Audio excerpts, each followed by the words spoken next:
So I hope that's answered a lot of your questions for having a wolf cut and fine hair. Hey everyone, welcome back to the channel. Thanks so much for being here. So today's video is probably the biggest comment or the most frequent comment that I get given on these wolf cut videos. So does a wolf cut suit fine hair? Or I've got fine hair, can I wear a wolf cut? So today I'm going to be showing you. So I've picked the thinnest mannequin head that I've got, and to make it even thinner I'm just going to run through this middle section and take away a little bit more weight so you can see, but you can already see that this is really quite fine. This was a blonde mannequin and this has a mixture of Joico intensities on it, so it's got a really bright pink and then a soft pink mixed together, and it's just a beautiful colour.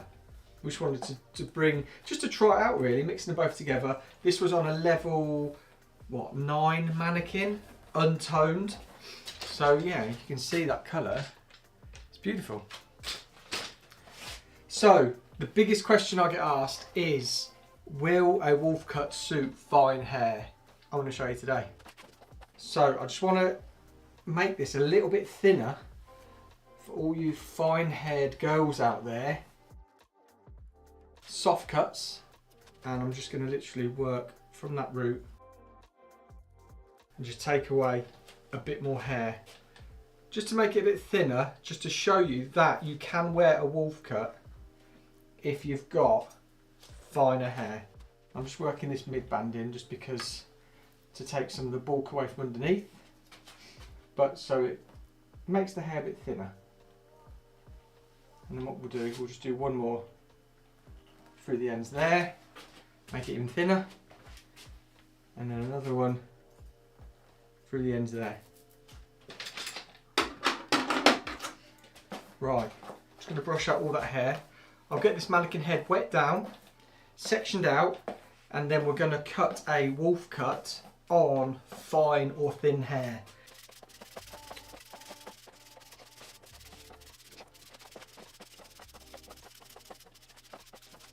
Central parting. First section I'm going to be putting in is to make sure we get a fringe. Wolf cuts are renowned for having these big heavy bangs, fringes areas. If you haven't got a lot of hair you need to be quite careful with this. So what I'm going to do, where the flat of the head is there, see that through there, that is going to be my point to come from there, and I just want to come to the corner of the brow. So that's from there, follow through corner of the brow, and again, corner of the brow. That will give us enough fringe or density to be able to put a nice sort of fringe in there. But we're just conscious of not having lots of hair to work with. Another section or obstacle you might come across is you need this sort of heaviness through here, and if you take that layer up a lot you're going to end up with not a lot of density down the bottom, so we have to make sure that we're maintaining some of the density around the bottom. Now what we would normally do section pattern is probably take just a horseshoe section to make sure we're going to isolate through this top piece, start putting in the texture, the heaviness, and then falling through. We will do the same, but what we're going to do is we're going to zigzag it. So we're going to come down, and what this will do, if you just have a look at that section first off, is we're going to dip into the length, but we're going to be maintaining quite a bit of it because we're going to be working higher. And you can see there on that section, let me just spin it around. We've got it dips in there, but we'll go right up into here.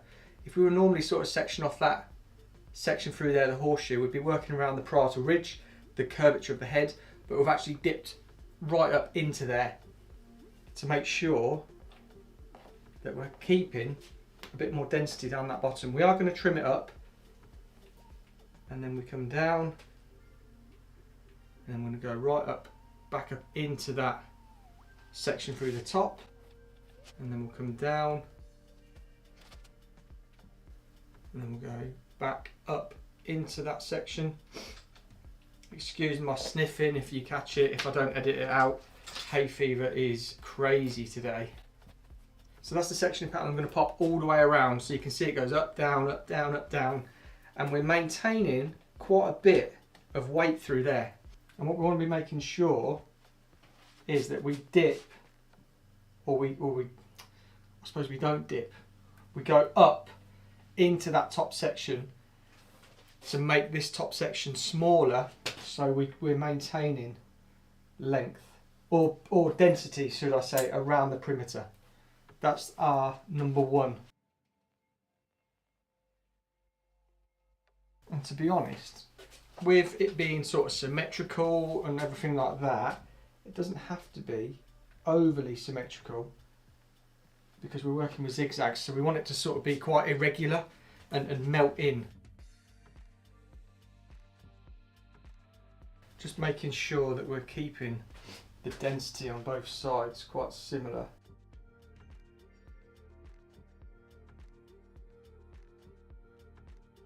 Just want to make sure as well that we don't really come past the curvature of the head. So we're just coming in one there and then one there, which is pretty balanced. And if anybody knows where to get a really good mannequin stand from, because I've bought literally every single one, this is a pivot point one. And yeah, expensive, but again, they're just off. Really frustrating. So I'll just show you there. There's the sectioning pattern, just working around the head in zigzag section. Reason 4 is because when we come down, we're losing density, but when we're going back up, we're holding on to density and length through there. So that's the sectioning pattern. I'm not going to put the length in just yet, because I want to see how this sort of develops and sort of falls over. Because if somebody came with finer hair, they would be sort of cautious of putting layers in, too much layering. They'd also be cautious of, I don't want to lose too much length. That's a lot of sort of client experiences that I have. And looking at that, I can tell that we need a good trim, as we say. So what I want to do first, I just want to, let me just pull this away. We want to just put in that shape around the face that you get with wolf cuts. And I'm just sectioning just behind the ear. Okay, just there. So we're basically just wanting to bring this all forward, because with the wolf cuts, how they have this shape through here, I just want to put a bit of that in to begin with. Bring it straight up and out. So we're elevating, and then I'm just going to take off those ends that seemed a little bit weak. But because we're elevating and over directing this away, we're going to be putting in some of the shape, but we're going to be maintaining the length. So you can see there's already that bit of shape through there. Same again, I'm just putting in that little bit of shape through there. So you can see again, got that little bit of sort of graduation as such, layering through there, just around the face. Those wolf cuts start around about here and then they taper back, which is why I'm not going to touch the back just yet. I want there to be that exaggerated length. Now the top, really nice and simple. So we're just going to section out the underneath, so I don't grab any of it, because we want to maintain all of that we've sort of held on to. So basically the high point of the head is what I'm looking for. I'm just going to throw that back, throw that back. So we've just got this front section that we can work with. Because the hair isn't that thick, and when we're looking at those ends that need coming off, we're going to compound cut. So we're going to be cutting. So we're going to be cutting in one go. Just making sure that we've got even tension. We're just going to bring forward. And again, the weak hair that you can see through there, that's what I want to be taking off. And we're elevating and bringing it all to the middle, because what that's going to do is again maintain length. But elevating is just softening off. And look, because the hair is so fine, we're not going to be getting heavy sort of lines. when it comes to cutting hair, which can be creating softness, because we've elevated enough to create that softness. And all I'm doing now is just point cutting into there. So the hair that's in the middle here is going to be shorter, and then as it falls out, that you can see, got all that shape through there. And then how I'm going to find my guide for the back section is I'm just going to take a bit from the front that we just cut, which is this through here. I'm going to work in 3 sections because this is quite a big section. So I'm just going to take a good inch section through that middle. There's my guide from the front, if you can see these little bits of hair here. And I could take it up to the ceiling. So there would be my guide, and I'd be taking off this. But I wouldn't really be losing that much from the back. I want there to be that wolf cut sort of vibe. So I'm still going to elevate to create softness. But I'm just going to pull straight out and then find my guide, which is there, so you can see. And I'm going to cut from my guide for the length. And what that does is it will just create a little bit more shortness through this point here where I'm working. Because if I was to take it up to the ceiling now, it goes from shorter to longer, and that's what we want. So let's just grab the other side, and we're just going to bring this into the middle. So we're going to maintain length around the perimeter, but we're going to do the same angle. There. Elevating, create softness. Point cutting, create softness. We're just going to grab the last piece of the section and we're going to mimic what we did here, pushing up into that middle, same finger angle through there. You can see there's hardly any hair that needs to come off. So let's take our clips out. I'm going to get it blow dried, styled with all this texture in here.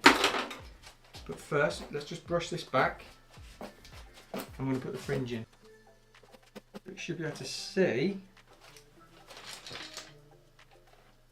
got all of that texture and weight in there. Let's show you from the back. As soon as we start to style this out, we've got the shape from the front that we've already put in, and we've just got this weighty section on top that tapers out. And then these pieces here will just refine and just be taking those off freehand, just to put in a bit of a stronger perimeter through there. And then when it comes to being dried, we can see how it's all behaving. And then we can put in a stronger baseline if we want to, or we can leave it. Now for the fringe. So again, if this client was real, I'd be tucking the hair behind the ears, or just getting a clip. Pop that there. Let's take that out. We want to find a guide in that middle, and this will be preference, so this will be talking between you and your client, but we're going to find a point where we want to cut it that will work best for the client, work best for the haircut, so it doesn't disconnect too much, but so there's a bit of a blend. But I think perfect sitting on that nose for that first guide, and then when it's sort of parted or worn a little bit heavier, you'll have it all cascading around about the cheekbones. So first off, let's put a guide in on that nose, just there. We're now just going to grab a central section, so you can see there, finger angle. There's my guide, and I'm just going to point cut back, again to create softness. Bring this side up into it, pushing it in to that middle. If you want to exaggerate a bit more, you can push right over to this side if you want to. But when we're working today's look, to get the perfect balance, we're going to bring it to that middle. And look, you can already see that beautiful shape that's falling through there. Grabbing this side, we're going to pull it up to middle section. Same finger angle, same cutting technique. You can already see that balance. So I'm going to get this blow dried, get it styled, and you'll join me when it's all ready to show you.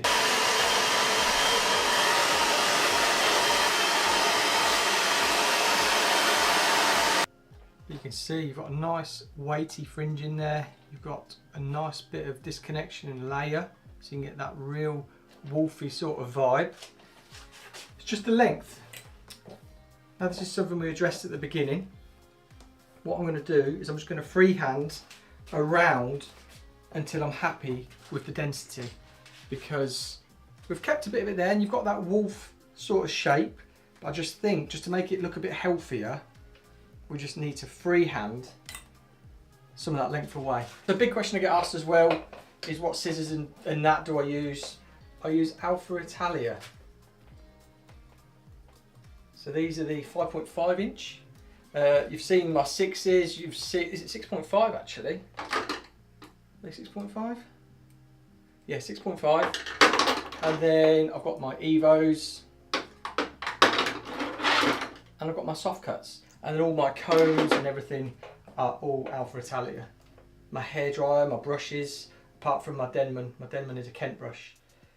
So all I'm doing now is just freehanding in the perimeter, because I don't want it to look, I want it to look a bit wispy, but on purpose. I don't want it to look unhealthy.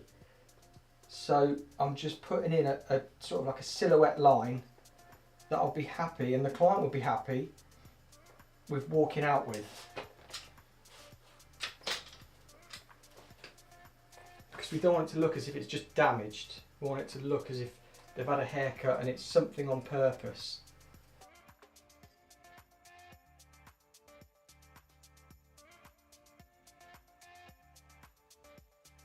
So there is a bit of density down that bottom still. You've got all that layer and everything in there, which I'm going to refine now. Let's just show you through here. So there's the disconnection in the length. We've kept that there. So on the internal layer that we put in, I'm just going to soften off and add a bit more texture just by point cutting. I'm not doing it to take away weight, I'm doing it to add a bit more texture and sort of scaffolding. Let's just get that behind the ear again. Elevate up. Now, you can see all that texture that's all built into there. That is the wolf cut for fine hair. Got the fringe there. It's kept a lot of weight in there, you can see. I've got all that texture that can build in through there. And then we've still kept most of the length. I think the client would be happy. But look at that. Super sexy. Product I used was Joyful by Joico, just a volumizing gel. Worked it in, you've seen me wrap dry a little bit, just get it all smooth through here, mid-lengths and ends, round brushed it, just to give it a little bit of oomph. But look at that. Lovely. So I hope that's answered a lot of your questions for having a wolf cut and fine hair. This mannequin is probably the thinnest hair I've ever had on a mannequin, and I thinned it out as well. So I just wanted to bring you this. So yeah, hope you enjoyed it. Let me know in the comments what you want to see next. If there's a pressing issue, or you're going to a salon and you're not quite getting what you want, let me know in the comments down below and I'll try and help you to help understand. It might be the hairdresser's right, it might be you can't have that, but there might be something you can have. So just that. Hope I can help. But yeah, I love this. Hope you do too, and I'll see you on the next video.